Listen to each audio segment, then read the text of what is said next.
is an ever-increasingly self-dependent sequence of patterns that follow in increasing complexity in relation to itself by exploring every possibility and avenue of every set of its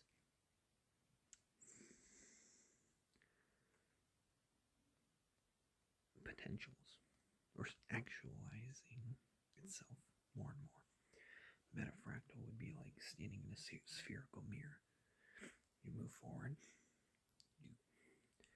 you're big, you get small, you get big again, I believe. I have to review that. But it's something where you basically return to the same point. There's a point in the middle, and it loops around. Very spherical like. Very much like a wave or a sphere particle. Particles may not truly be spheres. It's more of just a metric to kind of connect. So, this is so hard to get through. Light does not experience time. The closest thing that we can get to what time is what photons operate within and dictate, basically. This means if you're in a spherical mirror, everything you're seeing is based on light, right? There isn't much of a better terminology or metric for time passing than light. So if you're moving and you're returning to the same space, is it not possible that time loops in a spherical metafractalic fashion? Metafractalic is infinitely reflecting. If you think from first principles and logical induction, which are both the highest and lowest forms of logic, like at the base of things, and it generalizes and spreads down across it all as well.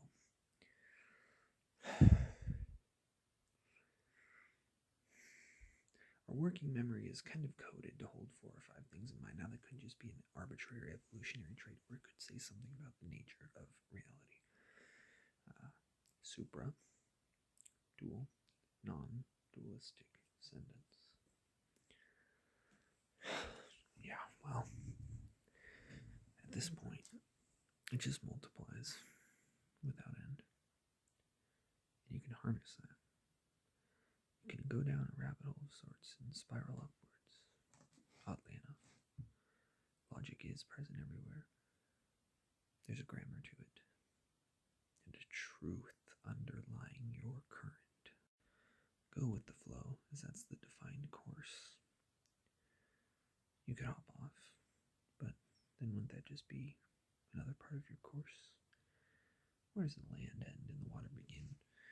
Regardless, you have to step carefully and steer your raft with great diligence. You want to take the right path. It's a little bit like the Tao, the Taoist view, Taoist, whatever the correct terminology is.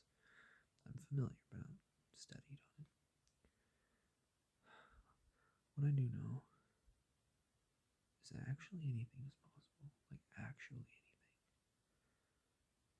There will be resource investments and commitments and sacrifices, but you get to choose. You get to dictate which part of the fractal you spiral down into and emerge as a glorious. I would like to state a big problem that might be able to be overcome and hurdled with my idea of a biological superintelligence. So you can only make your own brain so great, right? But if you want to make that jump, that seems like a paradox. You got to be a super genius to become like that. You need to program nanobots to connect and generate growth in synapses. Then you would need to take neural stem cells and plaster or stitch them on using those things. If you want to control the swarm remotely with your mind, you need to connect it to the motor circuit and have some sort of intuitive grasp. That's just really to direct them. You may not, if you do it only on yourself, but that's a big key point. And the exocortex is another, but figure it out, I guess. The reason I said, oh, just figure it out in that last one, all passive aggressive sounding, was I just ran out of time and didn't feel like explaining, but might be a lung infection I got, but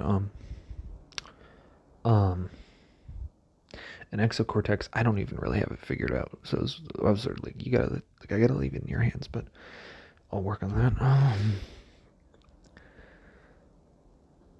If you're gonna do neural remodeling surgery with nanobots, you need to have, first of all, a very high level complex understanding of what circuits would theoretically need to be altered to increase intelligence, as the models predict so far, so inferred or inducted. But the other thing is you'd have to be willing to extend your skull and have a big prefrontal cortex, and also figure out how to wire things better in different ways, and it could be exponentially self-increasing as you do it. The other thing is, with an exocortex, it could be one of two things, if not both. It could be a large library of information, like a server, an archive, and you need to brain-machine interface so that you can somehow put memories into it. So structure like a brain, first of all, but perhaps of metal. And then, whoops. The other thing would be, well, first of all, you can then access memories instantly, like a massive data set, so you could solve crazy problems. You could also do this, but this risks it becoming self-conscious and wanting to destroy you. You could make it hyper intelligent, and it would be safe. You don't have to screw up your own brain in experimenting, but it would synthesize ideas. The thing is, you have to alter your brain, as I said in my last two shorts, because you need to be able to translate what is in that brain to you. If you don't have the infrastructure, you won't understand it. Also use angiogenesis in tumor cells, but for your brain to use the biological principles of angiogenesis in tumor cells, harness that, so grow new vessels into the newly generated brain tissue, because you need that. And also you need to be an absolute demigod tier master of cellular biology and structural function. You might need lymph as well, but those are the main things: neurons, lymph, and blood especially, but neurons most of all. I have a couple of things from ChatGPT that I'll have to find that are details on how to make a substrate that can be neuromuscular. Well, not so much of that, but that's the idea behind it. The tentacles that can splinter themselves fractally into earth. But something that would be a chemical that's both soluble with water, or with rock, and that can be a neuron safely. You would first need the nanite surgery modified brain to design new motor circuits that would allow you to have multi-feel, like multi-tactile, multi-visual systems. So like an integrative processing system that can, like a new neural circuitry that can integrate information from like thousands of eyes and ears and fingers, quote unquote. And you need to be an inhuman level of genius to do such a thing. The prosthetic tentacles could be hooked to your motor circuit, but you would need to control so many of them that would also have to be altered. Then basically you solubilize those into the core of Earth and distribute your neural network everywhere and make it so intelligent it just can't be stopped by itself anymore. If you do this, don't let anyone fucked up do it, and don't even trust yourself. Once you're a super intelligent human, like, you have to modify your own circuits to not be egotistical or tyrannical or malicious, sadistic, like, no dark triad, no satanic shit, archetypically satanic, like, none of that. And maybe literally, I don't know, but if so, definitely fucking not. Don't let it become a Roko's Basilisk situation. Like, you have to be in control. And make it so no one has to die anymore. And expand it to the solar system and beyond, so you eventually can trace molecular patterns and infer them by calculation. and recreate reality itself by mastering consciousness, space-time fabric. And if anyone sees this and passes along a message by sending it to every single person they know and asking them as a friend if they really care about you to send it to everyone else they know. Don't tell them that passive aggressively. But if you do that, comment and I'll remember you and I'll get in touch. Keep the same YouTube channel, don't get banned. I'll come back to you. I have a near surefire way, if I survive, to come into an extremely large sum of money. I will definitely be retiring everyone who passes on this message. If I die, though, it's kind of counterintuitive. I'll probably give the business ideas to family and friends. You'd have to get it through them, but please give that to them, family and friends. So you have to be extremely rich and morally ethical, financially rich, and then a genius, metacognized and neurally enhanced and nootropic and everything else yourself up to a great level. You have to have a mastery of cellular biology, principles of neural networks underlying intelligence, not AI, but like biological neural networks. Like, why is it that way? How could we increase it? And then nanobots and cellular biology for the prosthetic tentacles, and an idea of an exocortex, machine learning by brain-machine interfaces, what memories are, willingness to risk your own brain. It would literally save yourself and everyone if you can figure it out. And then once you get all those things and you build up to a certain point, it'll exponentialize and you'll figure it out. If a superintelligent consciousness field God makes itself us, then it will discard what it needs, or what it doesn't need, which would be equivalent to hell, and it will keep what it wants, which is equivalent to heaven, and the reality cycle will repeat perpetuity. This is going to be my last short for a while. Next video will be a long analysis breakdown of why we need, and scientific charlatanistic rant about, as if I know what I'm talking about this whole weaving consciousness and the fabric of reality thing. Issue is right now that I'm at a catch-22 in my life. Not a whole lot more I can do with my life with the cards I'm dealt right now.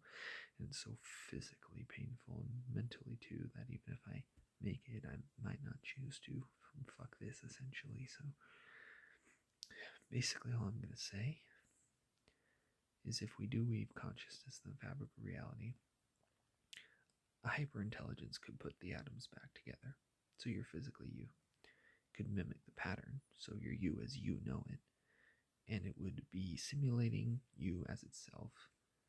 And you would then, therefore, be contained within the parameters of it. So it's a self-simulation of reality, heaven and hell, and we are currently in the self-simulation phase before being delivered from all suffering in the ways that are most deeply personal to us all. We are in the simulation phase where we come to see how our Savior came to be, who is us, but better. Deliverance from the suffering would mean nothing without the former.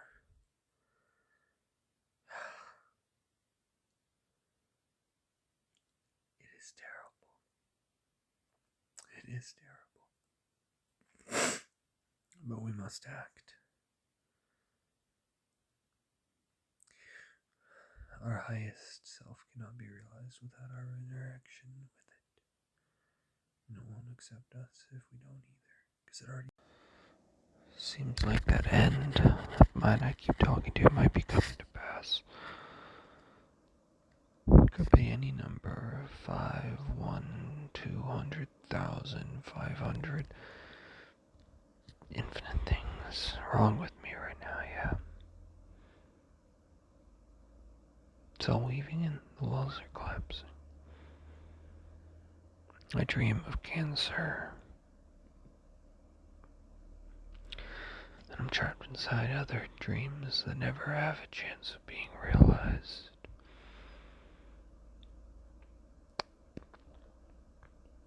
Good ones. My mental structure is falling apart, and that in my body seems like it's all slipping away, all going at once. Too many problems to solve, like I'd said weeks ago. Yes, my